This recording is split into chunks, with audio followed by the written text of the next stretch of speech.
ವೃಕ್ಷ ಮಾತೆ ಸಾಲು ಮರದ ತಿಮ್ಮಕ್ಕ ವಿಧಿವಶರಾಗಿದ್ದಾರೆ. ಅವರಿಗೆ 114 ವರ್ಷ ವಯಸ್ಸಾಗಿತ್ತು. ಜಯನಗರದ ಖಾಸಗಿ ಆಸ್ಪತ್ರೆಯಲ್ಲಿ ಕೊನೆ ಉಸಿರನ್ನ ಎಳೆದಿದ್ದಾರೆ. 114 ವರ್ಷ ಶತಾಯುಷಿ. ಸಹಜವಾಗಿ ಒಂದಿಷ್ಟು ವಯೋಸಹಜ ಅನಾರೋಗ್ಯದಿಂದ ಬಳಲ್ತಾ ಇದ್ರು. ಸಾಕಷ್ಟು ಬಾರಿ ಹಿಂದೆನೂ ಆಸ್ಪತ್ರೆಗೆ ದಾಖಲಾಗಿದ್ರು. ಆಗೆಲ್ಲ ಒಂದಿಷ್ಟು ಪ್ರಾರ್ಥನೆಗಳು ಫಲಿಸಿತ್ತು. ಚಿಕಿತ್ಸೆಗೆ ಸ್ಪಂದಿಸ್ತಾ ಇದ್ರು. ಇನ್ನು 2019ರಲ್ಲಿ ಸಾಲು ಮರದ ತಿಮ್ಮಕ್ಕ ಅವರ ಸಾಮಾಜಿಕ ಸೇವೆಯನ್ನ ಗುರುತಿಸಿ ಪದ್ಮಶ್ರೀ ಗೌರವವನ್ನ ನೀಡಲಾಗಿತ್ತು. ಇನ್ನು ತಿಮ್ಮಕ್ಕ ಇನ್ನಿಲ್ಲ ಅಂತ ಗೊತ್ತಾಗ್ತಾ ಇದ್ದಂಗೆ ಅಂತಿಮ ದರ್ಶನವನ್ನ ಪಡ್ಕೊಂಡಿದ್ದಾರೆ ಸಿಎಂ ಸಿದ್ದರಾಮಯ್ಯ ಅವರು. ಹುಲಿಕಲ್ನಲ್ಲಿ ಅಂತಿಮ ದರ್ಶನಕ್ಕೆ ವ್ಯವಸ್ಥೆಗಳನ್ನ ಮಾಡಲಾಗಿದೆ. ಸಕಲ ಸರ್ಕಾರಿ ಗೌರವಗಳೊಂದಿಗೆ ಅಂತ್ಯಕ್ರಿಯೆಯನ್ನು ನಡೆಸಲಾಗುತ್ತೆ. ಇನ್ನೊಂದು ಕಡೆ ಸಚಿವ ಈಶ್ವರ್ ಖಂಡ್ರೆ ಅವರು ಕೂಡ ಸಾಲು ಮರದ ತಿಮ್ಮಕ್ಕ ಅವರ ಅಂತಿಮ ದರ್ಶನವನ್ನ ಪಡ್ಕೊಂಡಿದ್ದಾರೆ. ಅಂತ್ಯಕ್ರಿಯೆ ಸ್ಥಳದ ಬಗ್ಗೆ ಇನ್ನೂ ಕೂಡ ತೀರ್ಮಾನ ಆಗಿಲ್ಲ.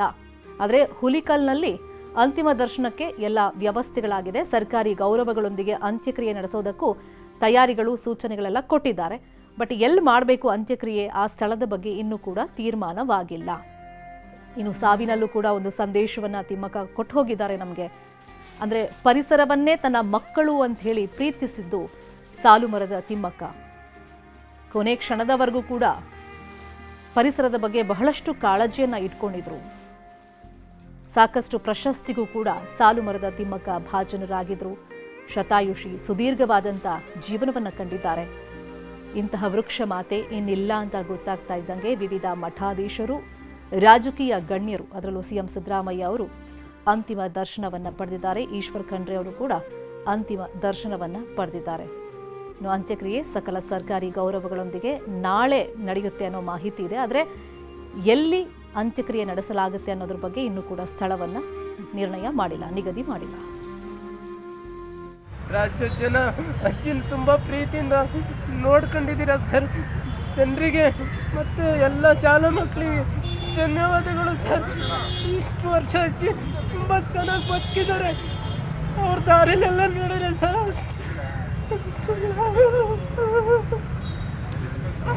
ಅಜ್ಜಿ ಮರ ನೆಟ್ಟಿದಾರಲ್ಲ ಸರ್ ಹುಲಿಕಲ್ಲಲ್ಲಿ, ಅಲ್ಲೊಂದು ಗಂಟೆ ಸಾರ್ವಜನಿಕರ ದರ್ಶನ ಕೊಡ್ತೀವಿ ಸರ್ ಮರದ ಕೆಳಗೆ.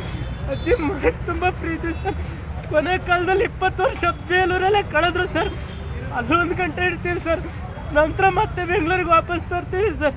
ಡಾಕ್ಟರ್ ಜಿ ಪರಮೇಶ್ವರ್ ಅವರು ಮಲೇಷ್ಯಾದಿಂದ ಬರ್ತಾ ಇದ್ದಾರೆ ಸರ್. ಅವ್ರು ಗೌರ್ಮೆಂಟ್ ಜೊತೆ ಮಾತಾಡಿ ಅರಣ್ಯ ಮಂತ್ರಿನ ಮಾತಾಡ್ತೀನಿ ಅಂತ ಹೇಳಿದಾರೆ ಸರ್. ನಾಳೆ ಮುಖ್ಯಮಂತ್ರಿಗಳ ಜೊತೆ ಮಾತಾಡಿ ಲಾಲ್ಬಾಗ್ ಅಥವಾ ಕಬ್ಬನ್ ಪಾರ್ಕಲ್ಲಿ ಎಲ್ಲಿ ಜಾಗ ಕೊಡ್ತಾರೆ ಅಲ್ಲಿ ಮಾಡ್ತೀವಿ ಸರ್, ಶಾಶ್ವತವಾಗಿ ಉಳಿಯಂಗೆ. ಅಷ್ಟೇ ಸರ್, ನನ್ನ ಕೈಲಿ ಮಾತಾಡೋಕ್ಕಾಗಲ್ಲ ಸರ್. ಸರ್ ಗೊತ್ತಿಲ್ಲ ಸರ್, ಸರ್ಕಾರದ ತೀರ್ಮಾನ ಸರ್, ಅದು ನಂಗೆ ಗೊತ್ತಿಲ್ಲ ಸರ್. 114 ವರ್ಷಗಳ ಕಾಲ ಬದುಕಿದ್ದಾರೆ. ಅವರು ಹುಟ್ಟೂರು ಹುಲಿಕಲ್ ಗ್ರಾಮ, ಮಾಗಡಿ ತಾಲೂಕು ಹುಲಿಕಲ್ ಗ್ರಾಮ. ಅವರಿಗೆ ಮಕ್ಕಳಿರಲಿಲ್ಲ ಪಾಪ. ಗಿಡಗಳನ್ನೇ ಮಕ್ಕಳು ಅಂತ ಸಾಕ್ತಾ ಇದ್ರು. ಅವರು ನೆಟ್ಟಿರ್ತಕ್ಕಂಥ ಮರಗಳು ಇವತ್ತು ಎಮ್ಮರವಾಗಿ ಬೆಳೆದಿದ್ದಾವೆ. ಅವರು ಒಬ್ಬ ದೊಡ್ಡ ಪರಿಸರವಾದಿ. ಅವರಿಗೆ ಕೇಂದ್ರ ಸರ್ಕಾರ 2019ರಲ್ಲಿ ಪದ್ಮಶ್ರೀ ಪ್ರಶಸ್ತಿಯನ್ನು ಕೊಟ್ಟಿತ್ತು. ಅವರ ಸೇವೆಯನ್ನು ಪರಿಗಣಿಸಿ ಅವರ ಅಂತ್ಯಕ್ರಿಯೆ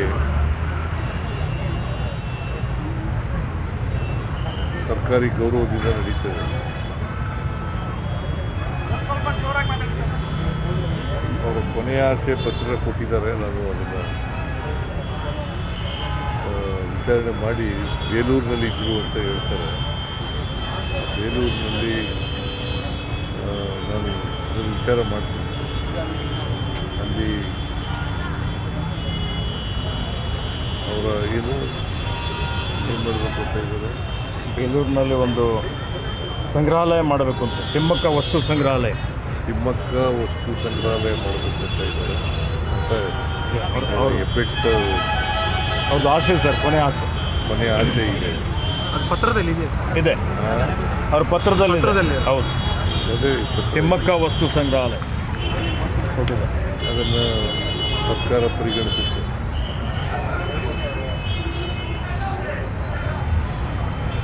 ಅವರ ಆತ್ಮಕ್ಕೆ ಚಿರಶಾಂತಿ ದೊರಕಲಿ ಅಂತೇಳಿ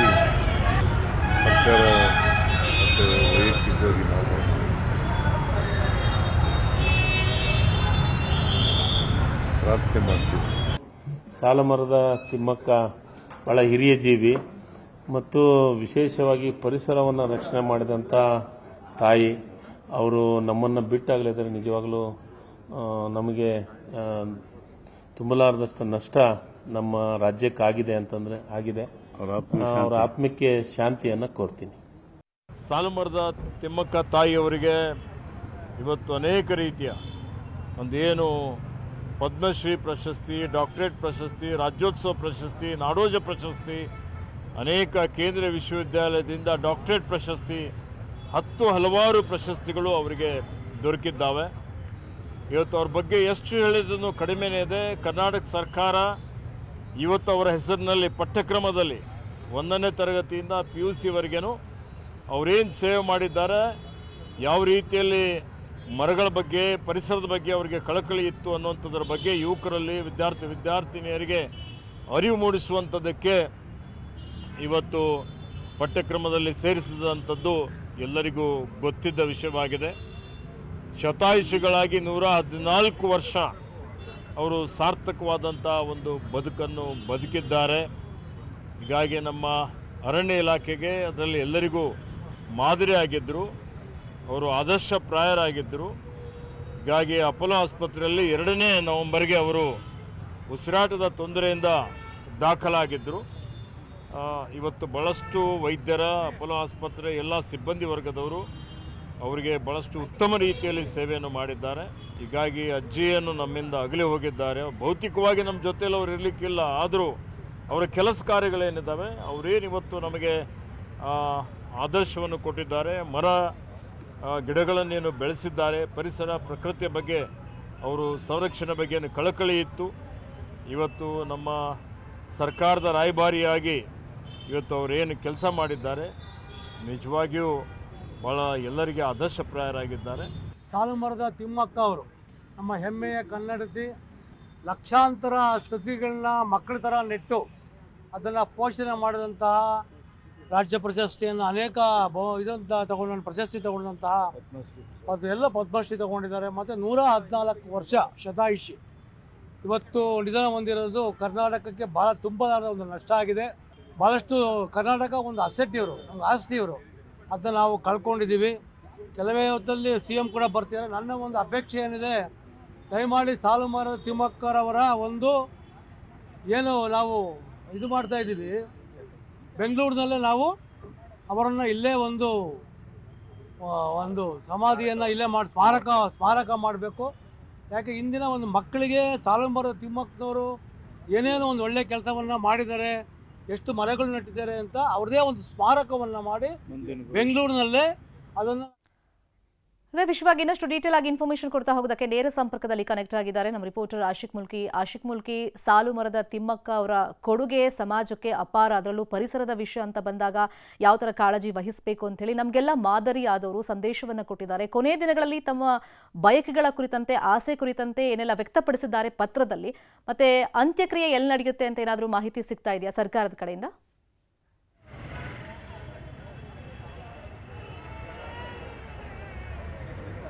ಶರ್ಮಿತಾ, ನೀವು ಹೇಳಿದ ಹಾಗೆ ಸಾಲುಮರದ ತಿಮ್ಮಕ್ಕನವರ ಬದುಕೇ ಒಂದು ಸ್ಫೂರ್ತಿದಾಯಕ ಬದುಕು, ಎಲ್ರಿಗೂ ಕೂಡ ಮಾದರಿಯಾಗುವಂಥ ಬದುಕು. ಸದ್ಯಕ್ಕೆ ಅವರ ಕುಟುಂಬಸ್ಥರು ಅಂದರೆ ಅವರ ಸಾಕು ಮಗ ಉಮೇಶ್ ವನಸಿರಿಯವರು ನಮಗೆ ಮಾಧ್ಯಮಗಳಿಗೆ ಮಾಹಿತಿ ಕೊಟ್ಟಿರುವಂಥ ರೀತಿಯಲ್ಲಿ ಅವರನ್ನು ಬೆಂಗಳೂರಿನ ಲಾಲ್ಬಾಗ್ ಅಥವಾ ಕಬ್ಬನ್ ಪಾರ್ಕ್ ಸಸ್ಯತೋಟದಲ್ಲೇ ಅಂತ್ಯಕ್ರಿಯೆಯನ್ನು ಮಾಡಬೇಕು ಅನ್ನುವಂಥ ಒಂದು ಆಸೆಯನ್ನು, ಒಂದು ಇರಾದೆಯನ್ನು ಕುಟುಂಬ ವ್ಯಕ್ತಪಡಿಸಿರುವಂಥದ್ದು. CM ಸಿದ್ದರಾಮಯ್ಯನವರು ಅವರನ್ನು ಅಂತಿಮ ದರ್ಶನ ಪಡೆಯುವಂಥ ಸಂದರ್ಭದಲ್ಲಿ ಆ ಸಾಲುಮರದ ತಿಮ್ಮಕ್ಕ ಕುಟುಂಬ ಈಗ ಸರ್ಕಾರಕ್ಕೆ ಈ ಒಂದು ಮನವಿಯನ್ನು ಸಲ್ಲಿಸಿರುವಂಥದ್ದು. ಪರಿಶೀಲನೆ ಮಾಡೋಣ ಅಂತ ಒಂದು ಭರವಸೆಯನ್ನು ಕೂಡ ಕೊಟ್ಟಿರುವಂಥದ್ದು. ಆದರೆ ಸದ್ಯಕ್ಕೆ ಇನ್ನೇನು ಕೆಲವೇ ಹೊತ್ತಿನಲ್ಲಿ ಜಯನಗರದ ಅಪೋಲೋ ಆಸ್ಪತ್ರೆಯಿಂದ ಪಾರ್ಥಿವ ಶರೀರವನ್ನು ತುಮಕೂರಿನ ಹುಲಿಕಲ್ ಗ್ರಾಮಕ್ಕೆ ತೆಗೆದುಕೊಳ್ಳಲಾಗುತ್ತೆ. ಅಲ್ಲಿ ಸಾಕಷ್ಟು ಗಿಡಗಳನ್ನು ನೆಟ್ಟು ಇದೀಗ ಅವೆಲ್ಲವೂ ಕೂಡ ಮರಗಳಾಗಿ ನಿಂತಿವೆ.